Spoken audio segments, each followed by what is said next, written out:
Good morning प्यारे बच्चों। आज हम लोग 10th क्लास का सबसे इम्पॉर्टेंट थ्योरी जो आपके एग्ज़ाम की दृष्टि से बहुत ही इम्पॉर्टेंट है, प्रतिबिंबों के बनने के आरेख के बारे में जानेंगे, जो हमारे इस साल के यूपी बोर्ड के लिए बहुत इम्पॉर्टेंट है। इससे आपके दो नंबर से लेकर के 4 नंबर तक के क्वेश्चन आते हैं बोर्ड में। ये हमारे इंटरमीडिएट के बच्चों के लिए भी कुछ इम्पॉर्टेंट है। 1-2 नंबर क्वेश्चन कभी कभी पूछ लिए जाते हैं, केवल एग्जाम की दृष्टि से नहीं, जानकारी की दृष्टि से इंटरमीडिएट के बच्चों के लिए जो थ्योरियाँ यहाँ रखी जाएंगी, अभी जिसके बारे में हम लोग बात करेंगे, वो काफ़ी इम्पॉर्टेंट है। यहाँ पे हम लोग जानेंगे क्या, इसको जानने जरूरी है कि यहाँ पे हम लोग प्रतिबिंबों का बनना सीखेंगे कि मतलब किसी अवतल दर्पण द्वारा प्रतिबिंब कैसे बनता है, वस्तु कहाँ पे रखें तो प्रतिबिंब कहाँ बनेगा, प्रतिबिंब की प्रकृति क्या होगी, प्रतिबिंब अगर सीधा होगा कि उल्टा होगा। इससे रिलेटेड एग्जाम में हर साल कोई ना कोई क्वेश्चन जरूर पुट किए जाते हैं।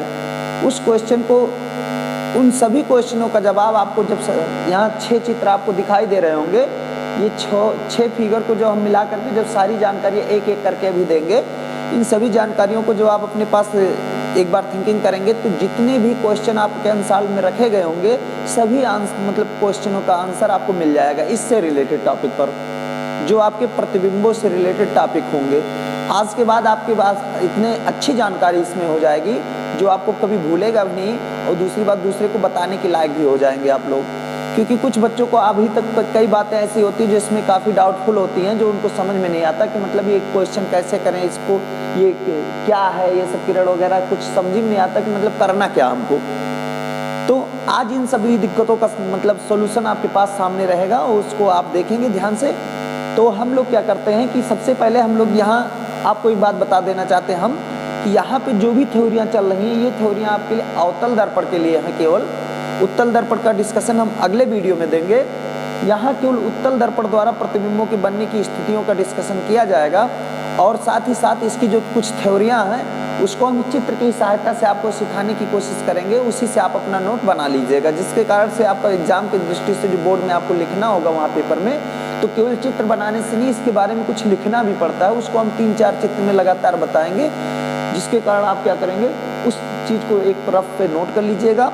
जब आप रफ पे नोट कर लेंगे तो आपको ये फिगर और वो थ्योरी दोनों जब मैच करेंगे, एक दूसरे से कंपैरिजन करेंगे, तो आपको ये पता चल जाएगा आखिर में होता क्या, हमको लिखना कैसे है। और काफ़ी आसान है, अभी आप विश्वास नहीं करेंगे। आपको हो सकता है कि अगर आप फुल वीडियो देखेंगे तो आपको जितने भी कॉन्सेप्ट हैं सब क्लियर हो जाएंगे, आपको वैसे लर्न रहेगा, याद करने की आवश्यकता ही नहीं पड़ेगी। बशर्ते ज़रूरत ये है कि आप इसको कितने ध्यान से देखते हैं। आइए हम लोग सबसे पहले पहला फिगर यहाँ का देखते हैं। पहले फिगर का जो यहाँ दिखाया गया, ये आपके वो थ्योरी है जो आपको ये बताता है कि मतलब जब किसी अवतल दर्पण द्वारा प्रतिबिंब की स्थिति हमको बताना है, जब वस्तु कहाँ पे रखी हो, अनंत पे रखी हो। ये जो डॉट डॉट का सिंबल आपको दिखाई दे रहा है, देखिए यहाँ डॉट डॉट का सिंबल दिखाई दे रहा है, बाकी इधर जो है कंटिन्यूस लाइनें खींची गई हैं जो किरण को प्रदर्शित करती हैं। यहाँ डॉट डॉट का अर्थ ये है कि यह वस्तु जो है हमारी अनंत पे रखी गई है। अच्छा, अनंत क्या होता है इसको भी जान लेना जरूरी है। अनंत जो होता है कोई निश्चित पॉइंट नहीं होता, जिसका हम अनुमान ना लगा सके उसी को बोलते हैं अनंत। जिसका हम कोई अनुमान ना लगा सके मतलब जो बहुत दूर हो। अच्छा, बहुत दूर का मतलब ये निश्चित नहीं है कि कितना दूर हो, लेकिन है बहुत दूर, जिसका हम अपनी मानव मस्तिष्क द्वारा अनुमान नहीं लगा सकते कि कितना दूर है ये। तो ये वस्तु कहाँ पे रखी है, अनंत पे रखी है। प्रकाश के जब आप चैप्टर देखेंगे, शुरुआती में प्रकाश के कुछ गुण दिए गए हैं, उसमें गुण में आपको ये एक सबसे इम्पॉर्टेंट थ्योरी उसमें पॉइंट रखा गया है कि प्रकाश जो है एक सीधी रेखा में चलती है। प्रकाश जो है एक सीधी रेखा में चलती है, और जब कोई प्रकाश किरण अनंत से आती है तो एक पैरेलल आती है, एकदम सीधा आएगी। वो भी जब दर्पण से या लेंस की बात हमको लोग करेंगे आगे, तो उसमें क्या बताया जाएगा कि चिन्ह परिपाटी में कि जो मुख्य अक्ष के समांतर प्रकाश किरणें आती हैं वो जो अनंत से प्रकाश किरणें आती हैं वो मुख्य अक्ष के समांतर आती हैं। यहाँ हम लोग वही बात, पहला पॉइंट हमारा वही चलेगा कि जब भी कोई प्रकाश किरण हम अनंत से लेंगे तो हमेशा क्या कर लेंगे, एक दूसरे के पैरेलल लेंगे। तो यहाँ देखेंगे हम लोग कि यहाँ पे सबसे पहले ये हमारा अवतल दर्पण है। अवतल दर्पण के बारे में जान लेंगे, क्योंकि अवतल दर्पण ही यहाँ जितने भी फिगर दिए गए सब में आपके अवतल दर्पण लिए गए हैं। जैसे ये फिगर अगर आप ध्यान से देखिएगा तो यहाँ एक अवतल दर्पण लिया गया है। अवतल दर्पण का जैसे यहाँ M1 क्या है, D1 क्या है, P क्या है, D2 क्या है, M2 क्या है, F क्या है, C क्या है, इन सब के बारे में आपको बताएंगे, क्योंकि जब आप थ्योरी लिखेंगे इससे रिलेटेड तो आप शुरुआत यहीं से करेंगे। तो यहाँ जान लीजिए M1 M2 द्वारक है। द्वारक का मतलब होता है प्रकाश कितने एरिया से दर्पण पर आपतित होता है। प्रकाश कितने, वो कौन सा एरिया, कितना क्षेत्र है जिससे प्रकाश दर्पण पर इंसिडेंट हो सकता, आपतित हो सकता, उसको हम बताएंगे द्वारक। तो जिसका नाम है M1 से लेकर के M2, ये पूरा एरिया जो है आपका दर्पण का, ये क्या कहलाएगा, द्वारक। अब M1 M2 जब आप ध्यान से देखेंगे सभी फिगरों में, सभी चित्र में देखो M1 M2 M1 M2 M1 M2 M1 M2 M1 M2 M1 M2, तीनों मतलब 6 के 6 चित्र में आपको M1 M2 दिए गए हैं। अर्थात इसका क्या मतलब है कि इसमें जो दर्पण लिए गए हैं सब दर्पण एक ही है, स्थितियां इसकी अलग अलग हैं। कि मतलब वस्तु जब अनंत पे हो तब क्या होगा, वस्तु जब अनंत वक्रता केंद्र के बीच में हो तब क्या होगा, वस्तु वक्रता केंद्र पर हो तब क्या होगा, वस्तु वक्रता केंद्र और मुख्य फोकस के बीच में हो तब क्या होगा, और वस्तु अगर फोकस पर हो तब क्या होगा, वस्तु फोकस और ध्रुव के बीच में हो तब क्या होगा। 6 स्थितियां हैं मुख्यतः, और इन्हीं में से एक स्थिति आपको पूछी जाएगी। अच्छा, कोई जरूरी नहीं कि स्थिति पूछी जाए, कुछ उससे पॉइंट भी आते हैं जो रिलेटेड होते हैं।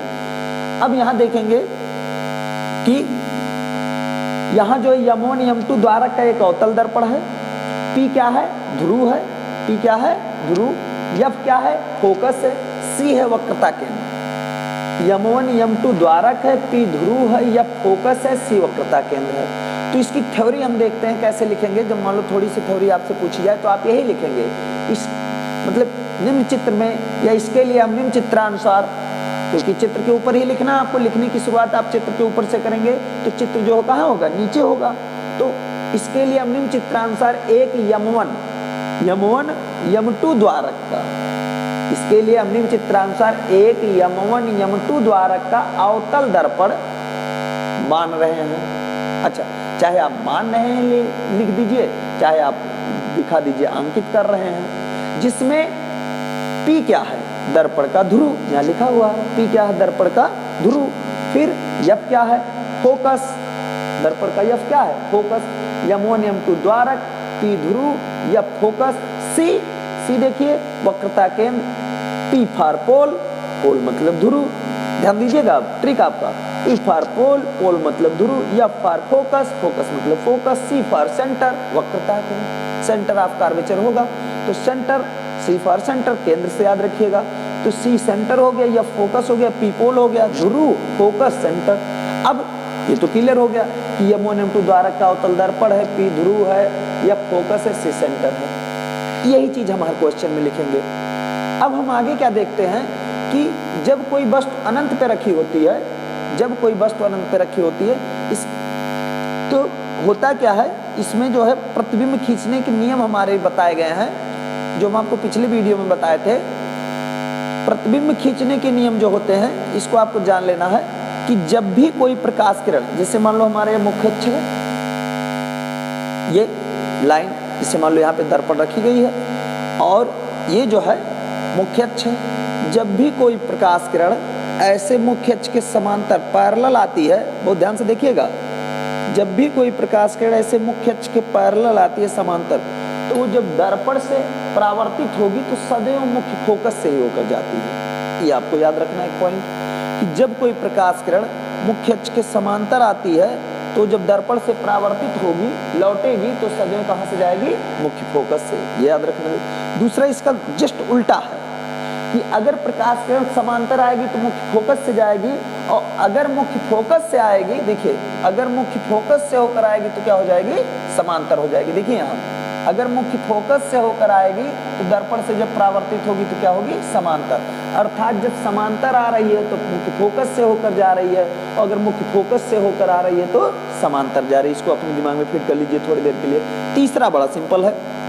तीसरा बड़ा सिंपल क्यों है, क्योंकि ये जो है वो छोटा है। तो तीसरा जो है क्या है, प्रकाशी वक्रता केंद्र से होकर आने वाली प्रकाश किरण। ये केवल हम अवतल दर्पण के लिए बता रहे हैं, वक्रता केंद्र से होकर आने वाली प्रकाश किरण। जैसे देखिए हम वक्रता केंद्र से नहीं जा रही हैं, यहाँ देखिए वक्रता केंद्र से नहीं जा रही है, यहाँ देखिए वक्रता केंद्र से नहीं जा रही, लेकिन यहाँ देखिए वक्रता केंद्र से होकर गुजर रही है। वक्रता केंद्र से होकर आने वाली प्रकाश किरणें जो भी दर्पण पे पड़ेंगी वो पुनः उसी मार्ग पे वापस लौट जाती हैं। अच्छा, इसी बात को हम एक तरीके से और कह सकते हैं कि दर्पण पर लंबवत पड़ने वाली प्रकाश किरणें, दर्पण पर लंबवत पड़ने वाली प्रकाश किरणें क्या होती हैं, पुनः उसी मार्ग पे वापस लौट जाती हैं। क्यों? ये वक्रता केंद्र से ही क्यों लौटती है, इसका हम मतलब जो आपका एक्सप्लेन है उसको हम कर दे रहे हैं छोटा सा फिगर लेकर के।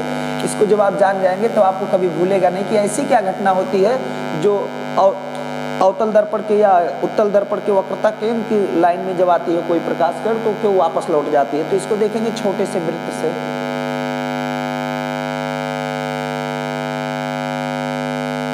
ये एक हमारा छोटा सा वृत्त है, इसका हो गया सेंटर।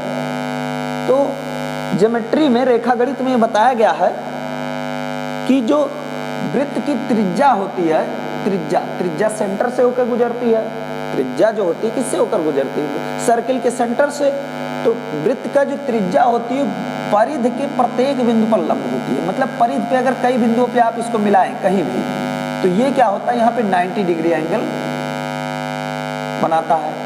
तो इसी को तो बोलते हैं 90 अंश, लंबवत। जो 90 अंश का कोण आंतरित करे किसी पृष्ठ के साथ, उसी को बोलेंगे अभिलंबवत या लंबवत। तो यहाँ पे जो है प्रकाश किरण जो भी लंबवत पर आपतित होगी वो क्या होगा, पुनः उसी मार्ग पे वापस लौट जाएंगे। तीन थे, समांतर आ रही है तो फोकस से जाएगी, फोकस आ रही है तो समांतर हो जाएगी। अगर दर्पण पे अगर लंबवत पड़ेंगी तो क्या होगा, वो पुनः उसी मार्ग पे वापस लौट जाती हैं। अब हम देखेंगे प्रतिबिंब के बारे में, जानेंगे प्रतिबिंब बनता कहाँ है। तो जब किसी वस्तु से प्रकाश किरणें चलती हैं, ध्यान से समझिएगा, किसी वस्तु से चलने वाली प्रकाश किरणें परावर्तन या अपवर्तन के पश्चात जब किसी दूसरे बिंदु पर मिलती हैं, मिलती हुई प्रतीत होती हैं।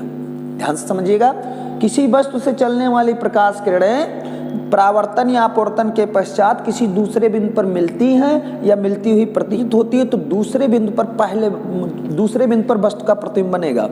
अगर वास्तव में मिलती हैं तो वास्तविक प्रतिबिंब, अगर मिलती हुई प्रतीत होती हैं तो आभासी प्रतिबिंब। प्रतिबिंब के दो प्रकार होते हैं, वास्तविक, आभासी। वास्तव में मिली तो वास्तविक, अगर मिलती हुई प्रतीत हो रही है तो आभासी। यहाँ देखिए परावर्तित प्रकाश किरणें यहाँ पे मिल रही हैं, तो अनंत से चलने वाली प्रकाश किरणें लेंस दर्पण से अपवर्तन के पश्चात एफ पर मिलेंगी। अनंत पे जब वस्तु होगा तो एफ पर मिलेंगी। प्रतिबिंब कहाँ बनेगा, एफ पर। अब बात आई प्रतिबिंब की प्रकृति क्या होगी।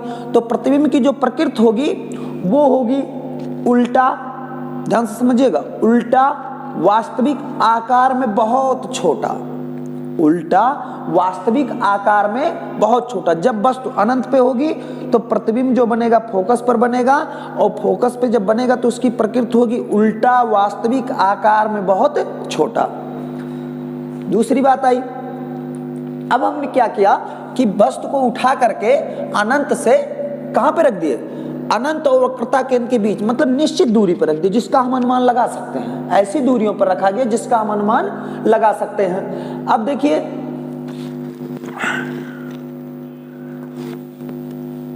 कि जब प्रकाश किरणें यहां से एक प्रकाश किरण समांतर गई तो अभी भी जाने हम लोग, अगर प्रकाश किरणें समांतर आएंगी तो मुख्य फोकस से होकर जाएंगी। अगर मुख्य फोकस से होकर आएंगी, देखिए मुख्य फोकस से होकर जा रही तो समांतर हो जाएगी। थोड़ी देर पहले बताएं कि जहां पे परावर्तित या अपवर्तित प्रकाश किरणें मिलती हैं, जहां पे ये परावर्तित आ रही है। अच्छा देखिए यहां एक बात और ध्यान रखिएगा कि प्रकाश किरणें तो यहां भी मिल रही है फोकस पर भी, लेकिन यहां पे प्रतिबिंब नहीं बना। देखिए ध्यान से, फोकस पर इधर से आ रही, इधर से आ रही, क्यों नहीं बना, क्योंकि वहां शब्द को समझिए, परावर्तन के पश्चात दूसरे बिंदु पर मिलती हैं तब जाके दूसरे बिंदु पे प्रतिबिंब बनता है। यहाँ पे एक ही प्रकाश किरण जो है परावर्तित होकर आ रही है तो अभी आपतित हो रही, परावर्तित हुई ही नहीं। देखो ध्यान से, ये गई यहां से परावर्तित हुई, परावर्तित होने के बाद यहां से आई, ये दूसरी किरण जो आ रही है, ये जो हमारी है अभी आपतित हो रही, यहां से परावर्तित होगी, अर्थात यहां पे परावर्तन के पश्चात मिलेगी। तो एक समांतर आई, दूसरा मुख्य फोकस से आई, दोनों परावर्तन के पश्चात बी डैश पे मिले। ये मिले कहां, मुख्य फोकस और वक्रता केंद्र के बीच में। जब अनंत और वक्रता केंद्र के बीच में रहेगा तो प्रतिबिंब जो है वक्रता केंद्र और फोकस के बीच में बनेगा। प्रकृति वही चीज उल्टा वास्तविक आकार में बहुत छोटा नहीं रहेगा। अब क्या रहेगा, छोटा केवल, क्योंकि ये बहुत छोटा है और यहां पे क्या है, केवल छोटा। उल्टा वास्तविक आकार में छोटा प्रतिबिंब। अनंत वक्रता केंद्र के बीच में जब वस्तु रखेंगे तो प्रतिबिंब कहां बनेगा, फोकस और वक्रता केंद्र के बीच में। प्रकृति क्या होगी, उल्टा वास्तविक आकार में छोटा।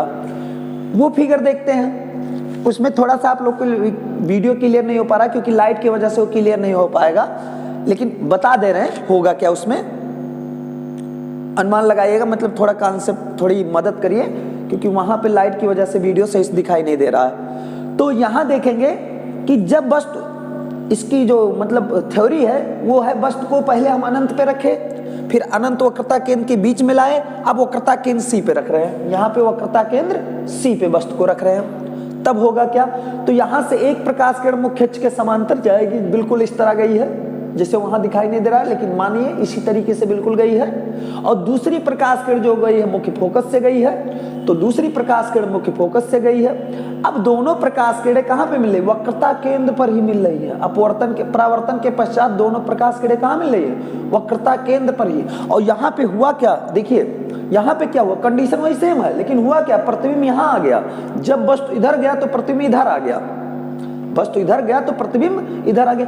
अब क्या हुआ, प्रकृति क्या हुआ कि वस्तु की जो प्रतिबिंब की प्रकृति हुई वो हो गई उल्टा वास्तविक, लेकिन अब छोटा नहीं है, अब आकार में समान है। जितना बड़ा वस्तु, जिसे मान लो हमारे पास मार्कर है, तो जितना बड़ा ये वस्तु, ये मार्कर ऐसे है तो प्रतिबिंब भी जस्ट उल्टा ऐसे बना, सेम टू सेम ऐसे। कब, जब वक्रता केंद्र सी पे रखा गया तब। कभी कभी ये क्वेश्चन पूछ लेता है कि बताइए अवतल दर्पण द्वारा वस्तु को कहां रखें कि उसका प्रतिबिंब जो बने उस सेम आकार का बने, तो कहां पर रखेंगे, वक्रता केंद्र पर।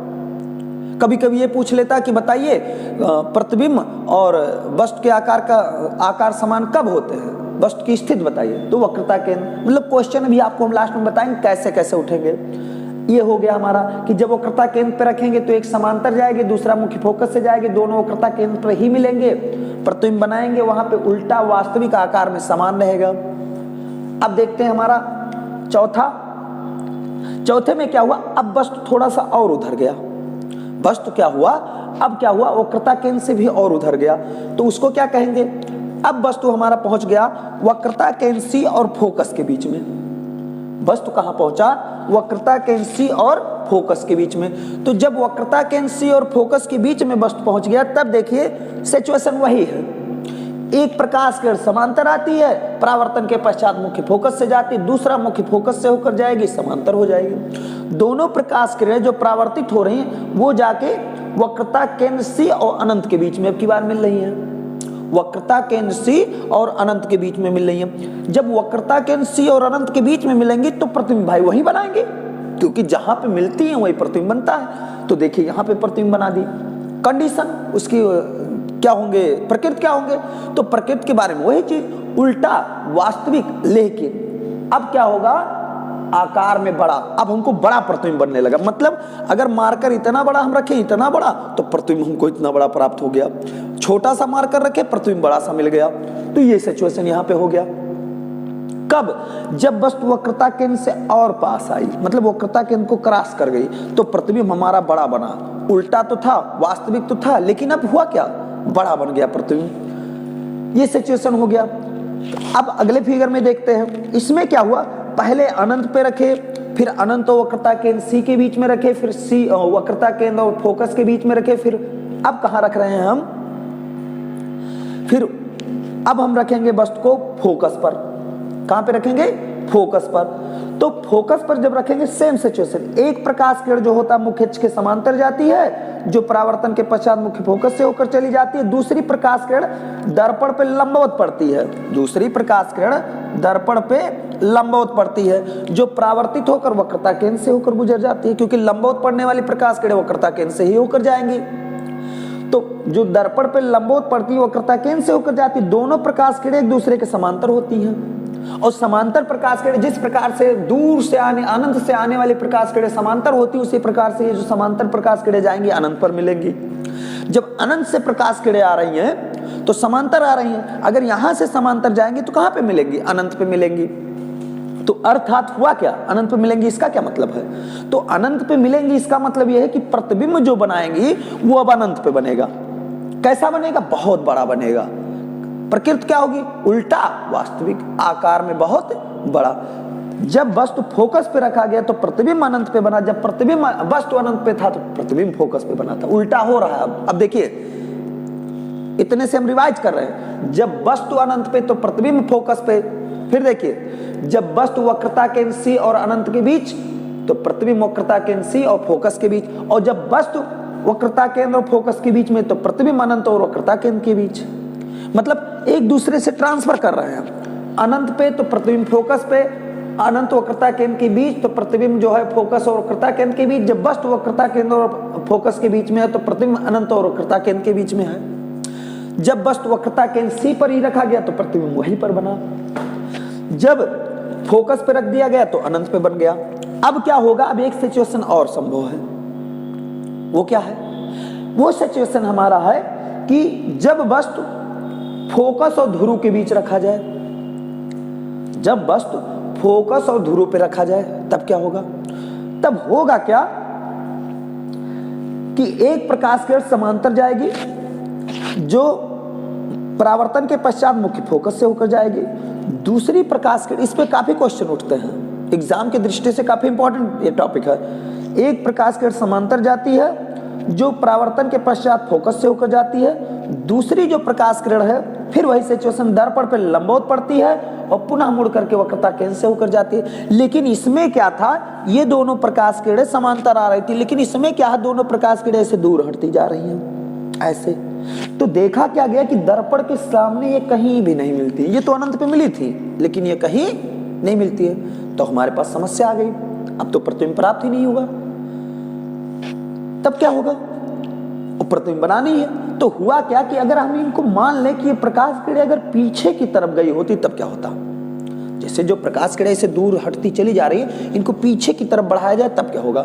तो पीछे की तरफ जब बढ़ाया गया तो देखा गया कि ये किसी मतलब थोड़ी दूर पे दर्पण के पीछे जाकर के कहीं मिलती हुई प्रतीत हो रही है। ऐसा लग रहा है कि अगर पीछे आई होती तो यहाँ मिल जाती। तो वहां पे वस्तु का क्या बना? प्रतिबिंब बन गया। तो जब प्रतिबिंब वहां पे बन गया तो कैसा प्रतिबिंब बना? सीधा आभासी आकार में बढ़ा, सीधा आभासी आकार में बढ़ा। तो अब क्वेश्चन आ गया कि अवतल दर्पण द्वारा प्रतिबिंब सीधा कब बनता है? आपसे पूछ ले कि वस्तु की वह स्थिति बताइए जिसमें अवतल दर्पण द्वारा उसकी प्रतिबिंब जो बने वो सीधा बने। तो यहां आपको यही बताना है कि जब वस्तु जो होता है फोकस और ध्रुव के बीच में होगा तो सीधा बनेगा। इससे रिलेटेड जो हमारे क्वेश्चन है, इन 6 फिगरों से रिलेटेड जो हमारे क्वेश्चन कैसे, किस टाइप के क्वेश्चन बनते हैं, कैसे बनते हैं, ये हम आपको अगली वीडियो में बताएंगे, जिसको आप देखना ना भूलिएगा। एग्जाम से रिलेटेड क्वेश्चन होंगे और इन 6 थ्योरियों का आप नोट बना लीजिएगा, नोट बना के रख लीजिएगा, जिससे आपको पता चल जाएगा जब आप परीक्षा में जाएंगे तो हमारी बातें आपको याद आएंगी कि हाँ रमेश सर पढ़ाए थे जिसको ये क्वेश्चन आया है।